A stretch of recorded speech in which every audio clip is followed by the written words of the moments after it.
Yeah, I don't understand why people are freaking out about the amount of money Sarkeesian spent on alcohol. It's like they've never gone out drinking in L.A. Drinks are like $18 a piece.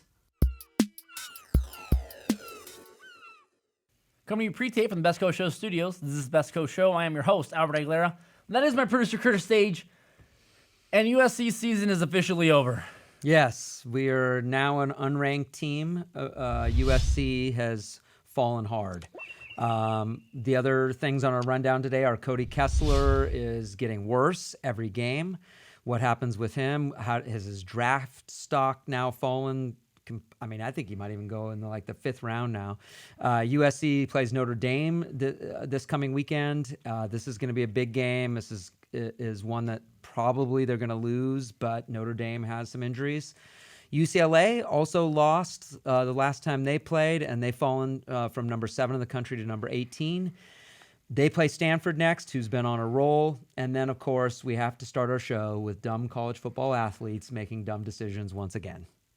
Yes. So coming into our weekly PSA, we have... It's become that. Well, it's a weekly PSA, but we have one of your guys, your punter, Adam Siegel. Adam Siegel... Punter? He's a punter, yeah. And that's a crazy thing, right? When I read it, I was like, no, that's not true. What does the P stand for? There's no P in football. There's no pitchers in football. What, really? And I was thinking, was it the punter? It can't be the punter, but it was a punter. Adam Siegel's a punter at UCLA, suspended for allegedly raping a girl in 2014 back in October.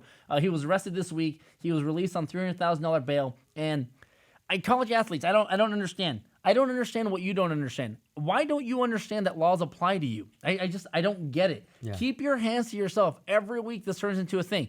Don't touch the ladies. Keep your hands to yourself. It's like, if it's not sexual assault, it's like actual assault or domestic violence. It's like, I don't understand why they just don't put your hands in your pockets. Don't get ladies drunk. Just give me one of these. What was our other college football? Ladies, look out for scumbags. Our other one is Benjamin Knox out at University of South Florida. And this is, when you hear about stupid shit in the news, you always hear about it coming from Florida. Mm-hmm. This is no exception. Benjamin Knox was out in the middle of the night shooting at the exterior of a dormitory. He had a gun, and he was pointing it and shooting it at a building. Target practice. He needed to get What was he targeting? I don't know, but he probably, the shooting range was closed, so he probably because it was the middle of the night. So he needed to get some practice in. Yeah, I don't know. Why, again, going back to why do college football players, A, need guns, B, think it's a good idea to be shooting them off. We had one take one to a party and get in trouble for that. Now he's shooting at the side of a building. Yeah.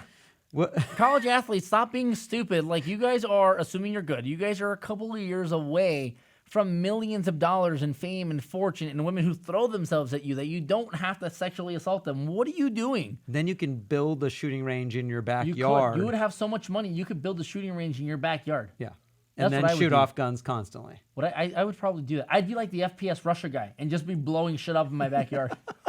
Okay, so let's talk about USC. I mean, they have season's over. It's over. The season is, they could win 100-0 over the course of their next 8 games. Yeah, and it wouldn't make a difference. Their season's over. Yeah, I mean, this was a pretty bad loss to Washington. Sark now, of course, fired for being alcoholic. Fired.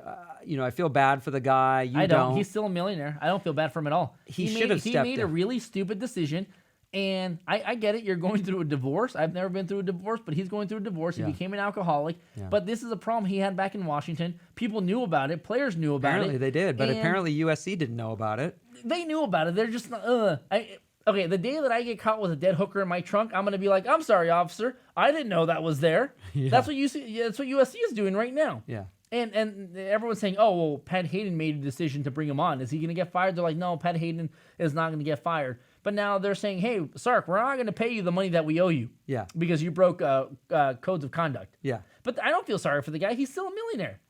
And he, like the college athletes, made a really stupid decision. Yeah. And he made several. I think he was drunk during the last couple games.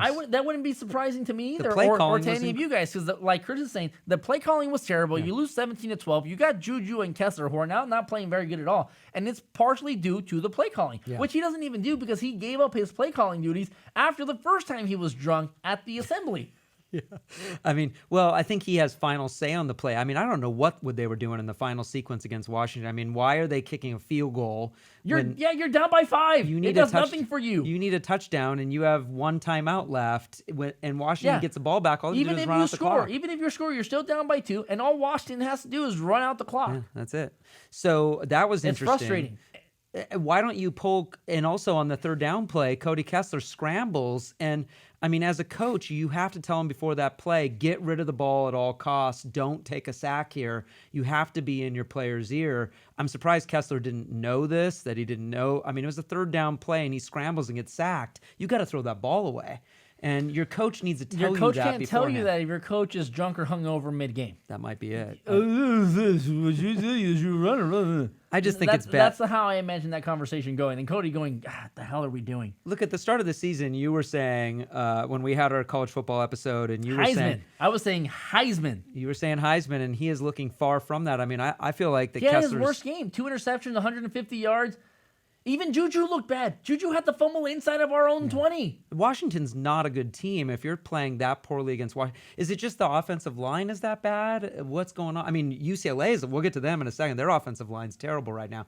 But is it just USC's offensive line? Is Kessler just not, is he feeling rushed and unprotected on every play? That's some of it. But we also don't have we have a stable of running backs, but we don't have the one running back the way UCLA does, where we can just hand the ball off on the day that Cody Kessler's having a bad night and be like, bro, carry the team. We need 200 yards out of you. Yeah. USC doesn't have that. USC plays Notre Dame next. How's this going to go? Not very good. Notre Dame, Utah, Cal are the next 3 games for USC. I honestly don't see them winning any of those games. The Notre Dame game's in South Bend. It's going to be in South Bend, and I looked at the way they played against Stanford, and I go, wow, you guys play like this, you're going to be 7-5. They've lost 2 games, back-to-back games at home. 4 of the first 5 games were at home. They look like garbage. Should have won those games. They should have won these games. They should be 5-0 because they have the talent to be 5-0. Yes. But now you're looking at this team without a head coach that's playing like garbage, and you'll be lucky to be 7-5. I honestly think they're going to go 6-6. How do you recruit next year with that kind of record when you've got, UCLA probably will lose 2 games this year? I would recruit USC players the way you do every year. Listen, we're in Los Angeles. You don't have to have the grades to be here. And the weather, we have the best weather. But they haven't won a national championship in a long time. I mean, neither has UCLA. True, but I mean, it seems like the school's in turmoil the last few years. So, I mean, since the Reggie Bush debacle, Pete Carroll leaving, the school hasn't been right. I mean, it hasn't. But what USC has is those factors that I mentioned. Plus, they're always operated by a head coach that does a pro-style offense. Yeah. Now, you could be a local recruit that's at a Long Beach, that's out of Valencia, Newhall, whatever have you, right? And say, well, I want to go play in Oregon because they have nice uniforms. I want to play at Clemson. I want to play here. I want to play at Air Force. I want to play wherever. Okay, Air great. Force?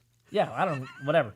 You're not going to have, or any Big 12 school, you're not going to have the national media attention that USC does every year, good or bad. Yeah. So you are under a microscope. So if you're good, you're going to be great. And every NFL team is going to know about you. If you're bad, every NFL team is going to know about you. And at the same time, it's a pro-style offense that we run here, that Alabama runs, that Michigan State runs, that Michigan runs, that USC runs. It's not a spread offense that's out in Oregon, that's out in the Big 12, that's not going to look good in the NFL because it doesn't work in the NFL. That's why they don't run those offenses in the NFL. Yeah. Well, I think UCLA's made a big turnaround in their program. Yeah, they're not known absolutely. they're not known for football. That's obvious, but it feels to me like the tide has turned a little bit in people's minds. I mean, these young athletes. Jim Mora's done a great job. Yeah, the young athletes don't know the history of USC, UCLA. They don't know that. They just look at this program's a mess. This program's getting better.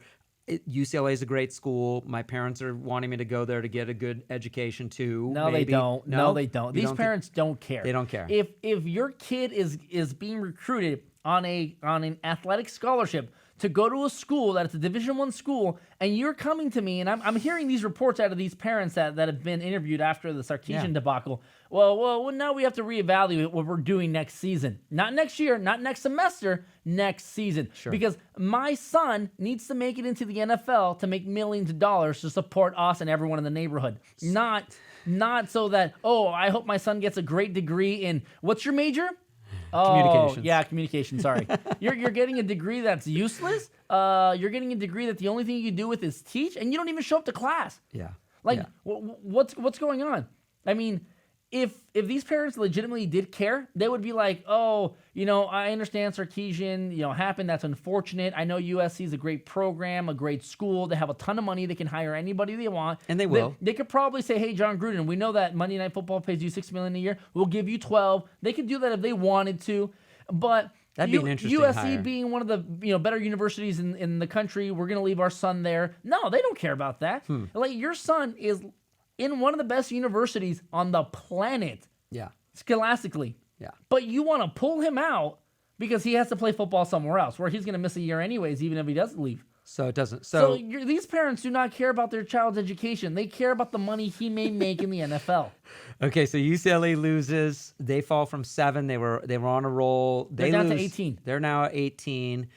They play Stanford coming up. That's going to be a tough game. Stanford, 4 wins in a row. Their only loss came to Northwestern. Yeah. Stanford's looked good since that game ended. They've looked really good. UCLA. This is going to be a challenge for UCLA. UCLA has not looked good recently, and then the last game they've had a week to think about it. So they're maybe they've put together something to. UCLA's defense looked as soft as USC's defense. That's what killed them. And then not having Miles Jack is really coming back. Yeah, to haunt that's a them. big thing. And then Miles Jack withdraws from school because he's going to enter the NFL draft. And this is a guy that's played, I think, 23 games in the last 3 seasons, up to the injury. Yeah. And that's really cool. But That's enough time. like Jim Mora's concern was, I don't know if scouts have enough footage on him. They have enough footage. I think so too. He's just saying, dude, I need you back for another year. Yeah. Well, But he does. He was their best player. They saw him play for 2 whole years and for 3 games of this season. I think. Well, if what you're saying is correct, it's his parents that are telling him to go to the NFL. I don't. Well, he dropped out. He dropped out. He withdrew. Why from go to school? He could have stayed in school. And here's the thing: where if again, UCLA, one of the best universities on the planet. UCLA is a very great scholastic school, and you could stay there because you're on scholarship. Your knee's busted up. You could go to class, get an education, get your degree, have something to fall back on in the event that you blow out your knee again. Get your degree and do something with your life that does not involve football. But he's like, nah, I'm cool. I'm going to drop out, rehab my knee, and enter the draft. Yeah. I mean, he is projected to be a first-round draft pick, even with the knee. So we'll see what happens. Money trumps everything, man. Yeah, I mean, we're at a kind of a bad spot here. UCLA's offensive line is, I feel like they're making Rosen play worse, although he's looking like a freshman. He's looking like a freshman every day. Next year, I think Rosen's going to be fantastic, but and he still has a chance. I mean, the final 5 games of the season here, 5-6 games, I think he's going to look good. This game against Stanford's going to be a tough one. Stanford's moving up in the polls. Stanford's a physical team. I don't see UCLA getting by them this week. I really don't. Yeah. I mean, next week, both USC and UCLA, USC is already out of the top 25, but UCLA will be out of the top 25. The only saving grace is that UCLA legitimately still has a shot to win something this year. Yeah. USC's done. Yeah. 2 losses in college football, you are done.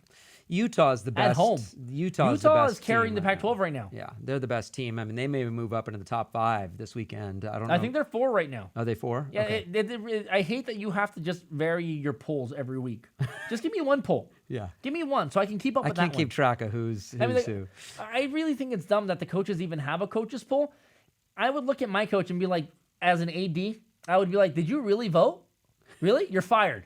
Because if you voted, that's telling me that you saw 120 college football games this week instead of worrying about your own. Exactly. That's why I can't take the coaches poll serious, because as a coach, I'm going to be busy all week prepping my team, not watching other teams. The only other team I'm watching is film on the team that I'm playing on Saturday. Yeah. And after that ends, what am I doing? I'm prepping for the next team. No, dude, they just look at the other coaches. They look at the other coaches. Oh, well, who did he vote for? Okay, I'm voting for them. I'm going to give you what Brian Kelly just did last week. Well, we're playing Navy this week. Yeah, I voted Navy in the top 25 because we're playing them this week. Okay, they do that too. That's terrible. Yeah.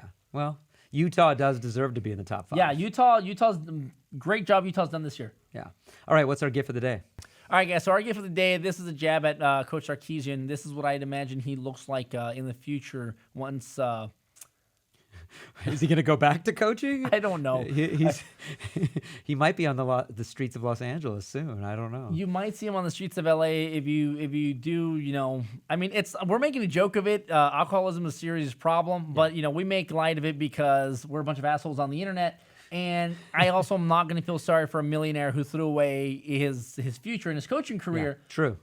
Over a bottle. Like I'm not. So this is our gift of the day. I think this is how the cops may find him and how he would react. But that's our show. Don't forget to stalk us on the Twitter. Unfortunately, USC season's over. UCLA, you still got a shot. But yeah, stalk us on Twitter at Best Coast Show, and you guys have a good night.